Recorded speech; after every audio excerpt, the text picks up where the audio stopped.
What up, YouTube? Franchise Sports TV back again with another video. Man. So, technically, this is my second time making this video. But the first time I made this video, I realized I didn't press record. So I'm sitting here just talking to myself. But anyways, I'm now on Rumble now under FSTV22.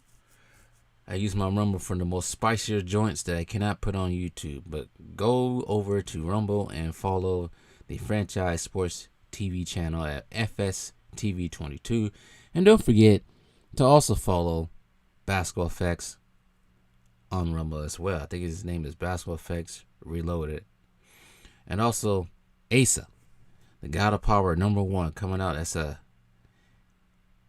project that I'm working on. Science fiction project. Visual audio thing I'm working on YouTube. I hate that I had to put it on YouTube, but we gotta start somewhere. But that's coming out very soon on my other channel called the Franchise Universe. That's only interesting if you're interested in that sort of thing. But anyways, here goes doing this again. So I was thinking, and I think somebody posted this question up a couple of weeks ago when I was on hiatus.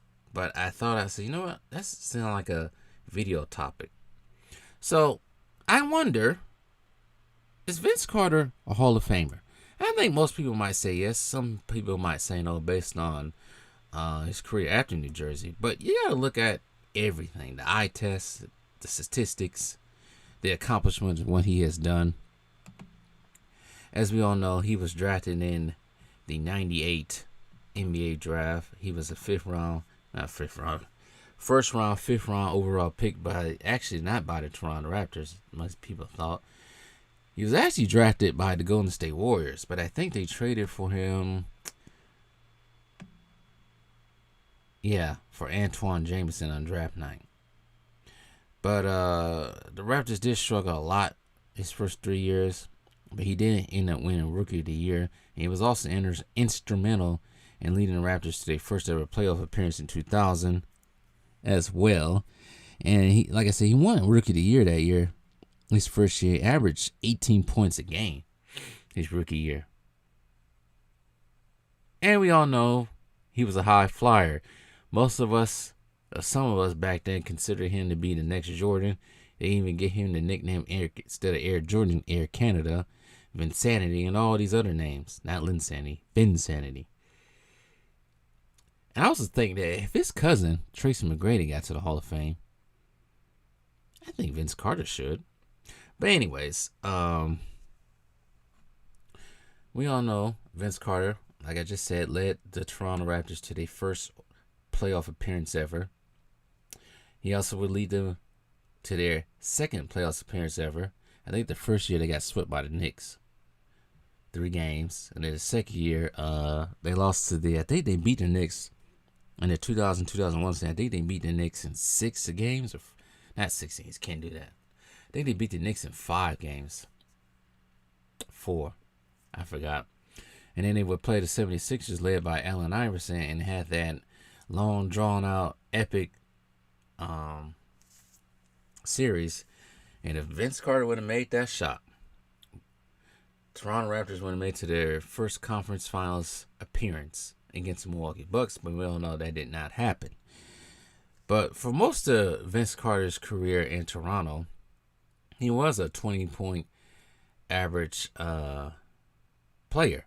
He was also considered one of the best shooting guards in that time, one of the best players in the league during that time. And then he made a bulk of his All-Stars during that time. But for his last couple of years in Toronto, they did not go well. They was a sorry-ass team.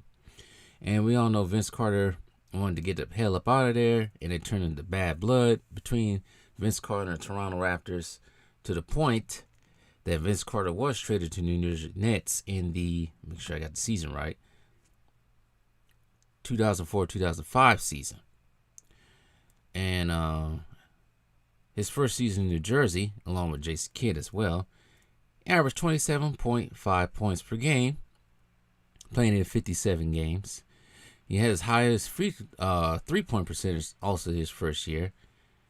But I don't think the Nets did anything. I think they would lose to CO5. I think they got swept that year. His first season, yeah. Who did they get swept by?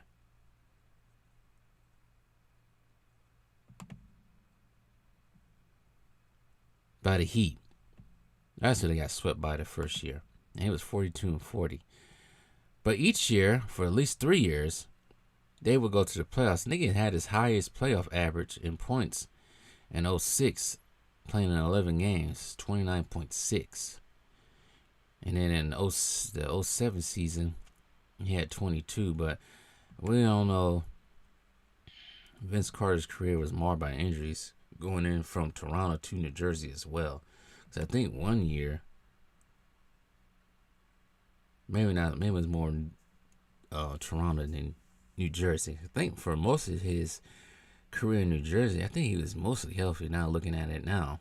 Because he played 80 games this last year in New Jersey.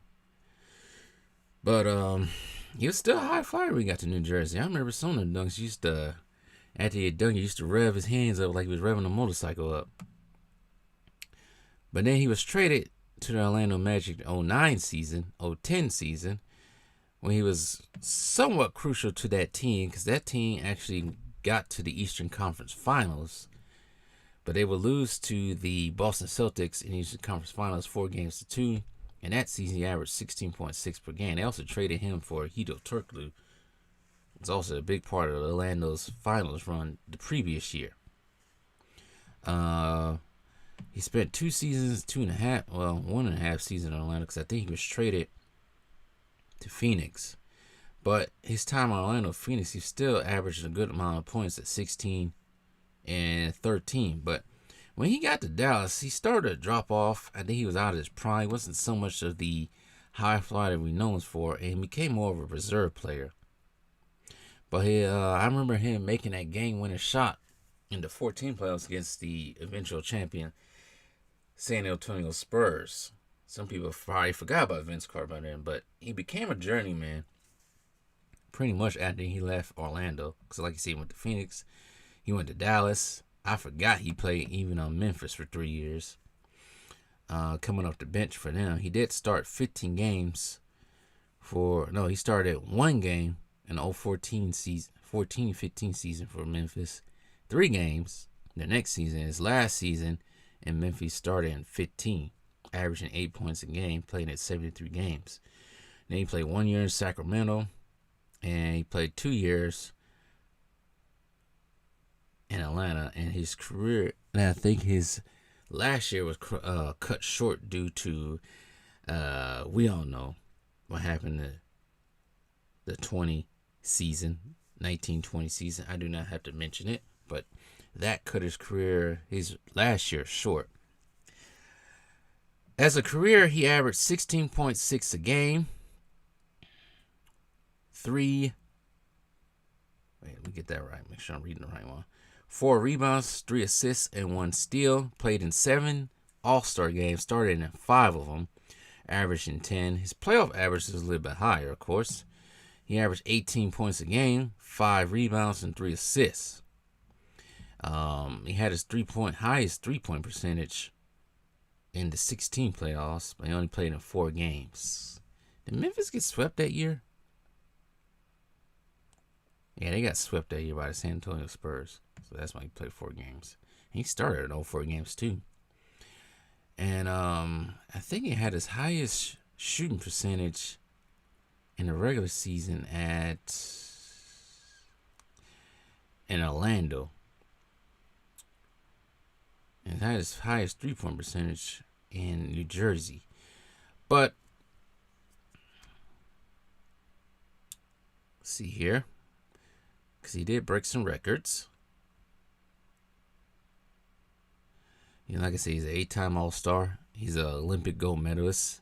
As we all know, most people might know him for not just for that slam dunk contest, but also dunking over, I forgot his name, but dunking over the center for France. He was a 2-time All-NBA, second team, 2001, third team, 2000 slam dunk champion, rookie first team, rookie of the year, Sport News NBA Rookie of the Year, 99.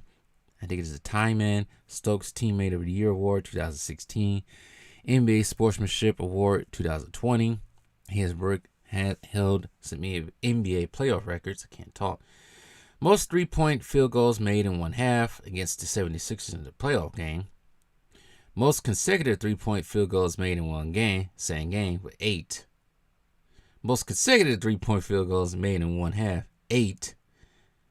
First and only 40-year-old player to hit at least 3 3-pointers in a playoff game. 3.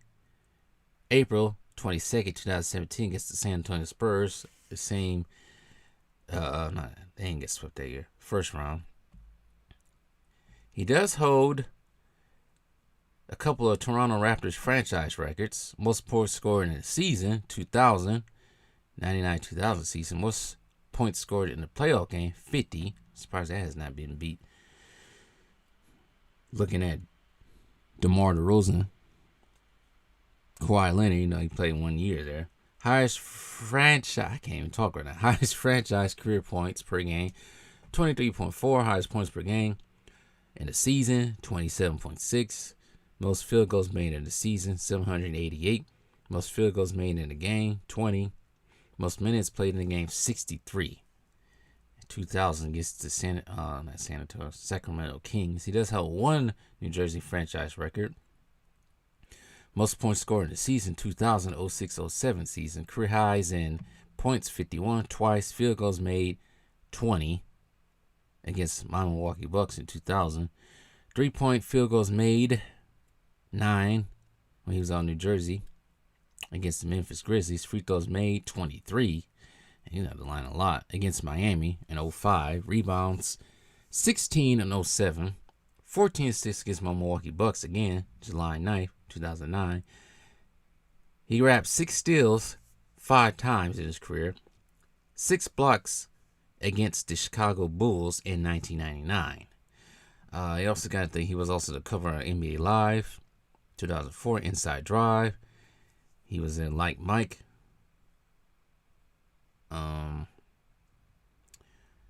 He was also he's the only player in NBA history to appear in a game in 4 different decades: 90s, 2000s, 2010s, and 2020s. He's also one of the 6 players in NBA history to average at least 20 points, 4 rebounds, and 3 assists per game in 10 straight seasons. He's also one of the 6 players in league history to record 24,000 points, 6,000 rebounds, 2.5, I don't know why I said 2.5, but 2,500 assists, 1,000 steals, and 1,000 3-point field goals.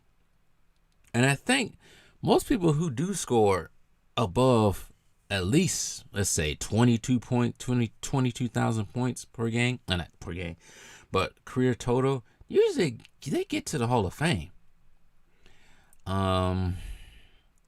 He's also very influential as well in the shoe world.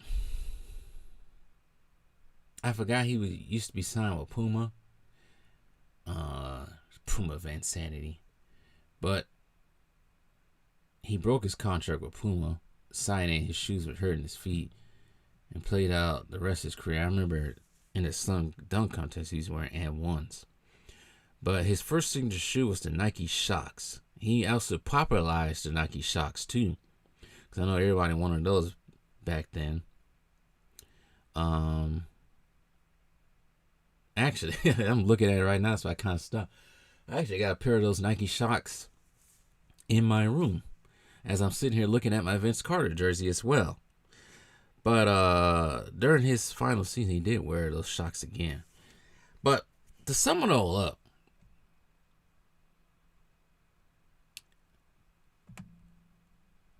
he's also McDonald's on High School American as well. And Florida Mr. Basketball, first team, yeah. I think in the next couple of years, I think he had to spend 3 or 4 years, 5 years retired maybe. Maybe that might be the NFL, but I know you had to spend a couple of years removed away from retirement in order to be in the Hall of Fame. I think this year in 2023 is going to be Dirk, Tony Parker, Dwayne Wade, Paul Gasol, and Greg Popovich. So maybe he has to try next year. Maybe he'll be on there next year. I think it's 4 or 5 years. Because I know Ray Allen was inducted in 18, it was? And he retired at 50. Maybe that's 3 years. So maybe next year, if I'm right, if I'm thinking my math is right. So maybe next year he'll be up for Hall of Fame. It's a no-brainer at this point. I know his career went down in production-wise after he left Phoenix. I know he became somewhat of a journeyman. He went to different teams. He did make it to the Eastern Conference Final, but I'm thinking in my head, like, if Draymond, everybody keeps saying Draymond Green should be a Hall of Famer, why not Vince Carter? I know he don't got rings. You don't have to have rings to make it to the Hall of Fame. Now, he may never have been up for an MVP. I think he was. Let me see right quick.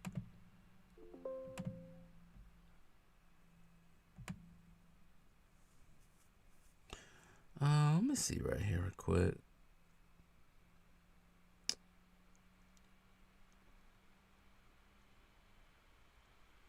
I don't think he was ever high up with an MVP, but due to his influence, shoot, I just read this stat about him. He's the second player ever to finish a game with 40 points, 15 rebounds, 5 steals, 5 assists, dating back to the 1973-74 season when the league began tracking steals.